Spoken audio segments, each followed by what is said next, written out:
What's going on? Big A, the Manky Geek, coming at you with another video. It's Sunday, it's time for my pull list. I do want to address the Luke Cage Season 2 video, which I keep on saying I'm probably going to end up doing. I just haven't found the time to do it yet, but I will get one done at some point.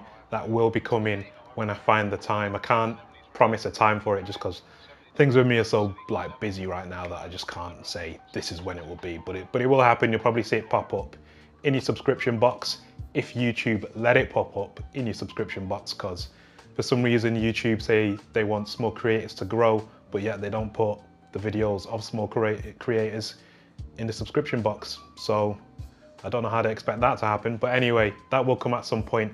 But yeah, let's get into what comics I got this week.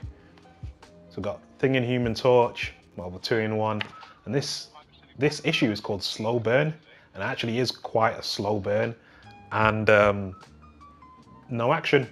There's no action in it pretty much whatsoever. Any action that there is kind of like emotional, because it's very clear that things are coming to a head.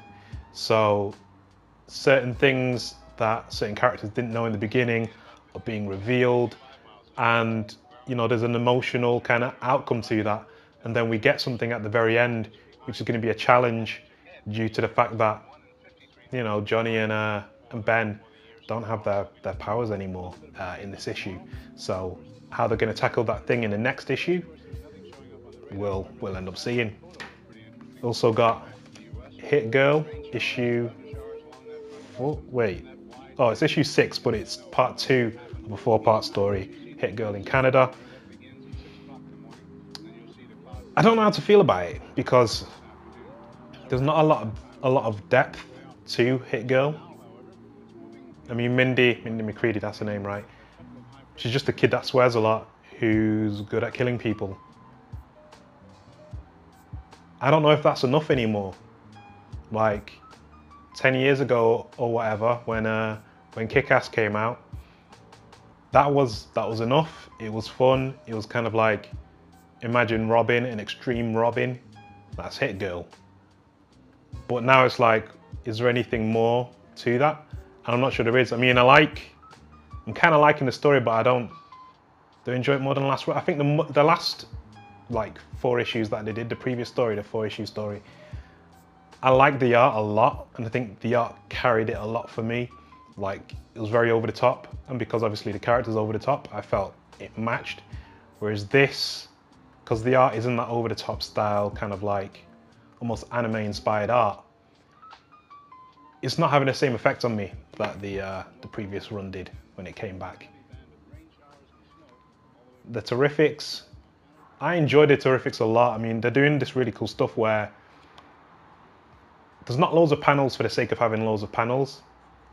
If they can do something in one panel, they will do it in one panel, or a splash page. Like in the middle of the book, you've got these 2 splash pages, and it's just like, it's really good stuff because all the dialogue is in there, and it's like, it just makes it a dead quick, fun, light read. And everything that's happened so far in the Terrifics, it has all been connected, and there is a character connected to it all. And it's just, you know what, it's doing its thing. I actually quite like it, and I respect it for what it tries to do, which is just to be like a light, fun comic. And there's nothing wrong with fun, and there's nothing wrong with something being light, but I rate it for that. And like, I recommend like catching up on the Terrifics, because I think if they play it right, and if they keep it the way it's going now, it could really stand out from everything else that's like currently out there. Lando, Double or Nothing. Lando in his younger days is a dick. Like, he's completely self-centered arsehole. That's the only way I know how to describe it. He is a bit of an arsehole in this book, I'm not gonna lie. I still like it because obviously it's Lando and Lando's cool, but yeah, he's a bit of an ass. Yeah, and am I enjoying this? You know what, I've got to ask myself, am I enjoying it? And it's kind of like a yeah, kinda, because I've got a problem with Star Wars comics, especially when they're like focusing on characters that we already know, is that I know they'll already survive the situation. So all this other being captured stuff, for example, if the character gets captured, I'm like, well, I already know they're going to survive that. So there's no suspense for me when it comes to that character. I'm like, oh, what are they going to get out of this? And I guess any new character they introduce in a comic, because they're introduced in that comic, I don't actually really care about them because they're not part of the kind of like wider Star Wars universe or the main movies that we know. So therefore I don't even really care about them. So it's like you're just there to really see the story and see how it plays out, but you're not kind of like actively like involved in the story. You know what I mean? You don't feel any peril or suspense or anything like that. There's no kind of like emotion towards it. It's just, oh, cool, it's a Star Wars story. Oh, the Millennium Falcon, oh, Stormtroopers, oh, great. Unfortunately, that's what it's like. Doomsday Clock. I've not read this issue yet. I'm looking forward to it. I did have a quick flick through it, and it did look pretty good, but we're halfway through now. This is 6 of 12. So I'm expecting after this issue, things to kind of ramp up a little bit and like get on speed and like just like start kind of like banging through it and getting things coming to a head and all that kind of stuff, because it can't keep the pace that it's had for the last few issues. I think it really needs to start like ramping up its game to kind of like, you know, be up there in terms of like storytelling and that, because it started and, you know, it was going up and then it kind of stayed in the middle. It needs to shoot back up again. That's what it needs to do. I also got X-Men Grand Design Second Genesis. These are like decent books to read, like if you want an abridged version of the history of the X-Men.